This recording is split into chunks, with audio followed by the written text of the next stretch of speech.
Dhaka railway station এটা বাংলাদেশের সবচেয়ে বড় স্টেশন।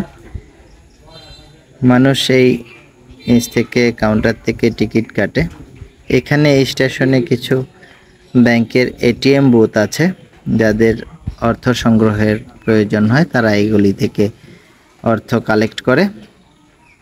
এই স্টেশনে একটি রেলওয়ে আবাসিক হোটেল আছে রাত্রি যাপনের জন্য, খুব নিরাপদ হোটেল।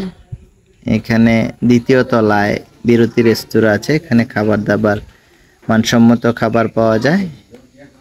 স্টেশনের ছাদ খুব সুন্দর ডিজাইনে করা, অত্যন্ত সুন্দর দেখতে। এই তৃতীয় তলায় রয়েছে রেলওয়ে আবাসিক হোটেল, রাত্রি যাপনের জন্য নিরাপদ এবং সুন্দর একটি জায়গা এটা।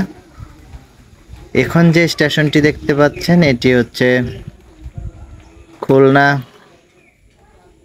যশোর, কুষ্টিয়া যাওয়ার ট্রেনগুলি এখান থেকে ছেড়ে যায়। এটা হচ্ছে স্টেশনের উত্তর অংশ। এই উত্তর অংশ থেকে চট্টগ্রাম অঞ্চল, রাজশাহী অঞ্চল, রংপুর, জামালপুর, সিলেট অঞ্চলের এবং কক্সবাজারের ট্রেনগুলি এই অংশ থেকে ছেড়ে যায়। এই স্টেশন থেকে বাংলাদেশের সব প্রান্তে বিভিন্ন ট্রেন যাতায়াত করে।